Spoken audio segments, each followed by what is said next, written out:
Nyakara mogitile mogik mar jumani mar Safaricom sambaza furaha uchakore boma Kisii kama kambi mar Safaricom oyawo duka manyien e chuny boma ma Kisii. E tudruok kod kambi mar Royal Media Services wuodhno kawuono limo gwenge mag Keumbu, Keroka, Suneka kod mamoko kama gichiwo mich mag mor mar Christmas e dhialo higni 24 mag kambi Safaricom tiyo e pacho ka. Hilda Obuya miyo waler. Odiochieng' mogik mar limbegi e gwenge ma Nyanza, safar mar kambi mar Safaricom komakore gi Royal Media Services kawuono nodonje kaunti ma Kisii ka gilimo gwenge mag Keumbu, Keroka, Sunika, Nyamache e kind mamoko. E limbe boma ma Kisii, kambi mar Safaricom oyawo duka manyien ma chwalo chenro gi ne kastembegi e gwenge makono, kanyo kastembegi mag Safaricom moloyo mich mogudho kaka gwen, diek kod Airtime. Hii mbuzi ni ya Christmas na sambaza furaha kutoka Safaricom 2024. Tumalize mwaka, tunawaombea muendelee na hii kusaliwa.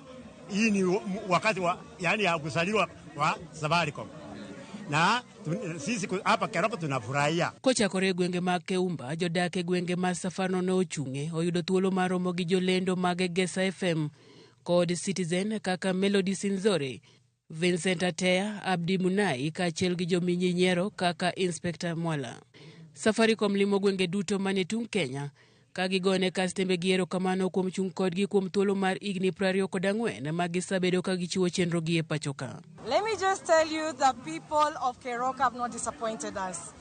We started the morning in Kisii. You are with us as we launched our franchise shop, bringing service closer to our customers. And we want that today being a Saturday, and many people are SDA goers, will we see the customers. And as you said, it's been nothing short of extraordinary. We've had a fantastic time here.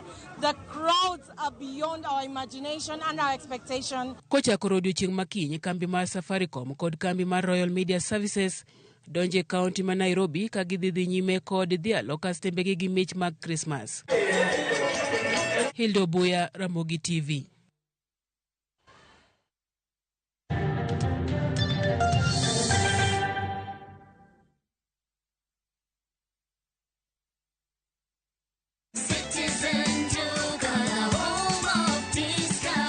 Wiki hii Citizen Duka inakuletea discounts kali ya Okoa wiki kutoka Quickmart. For only 646 shillings unapata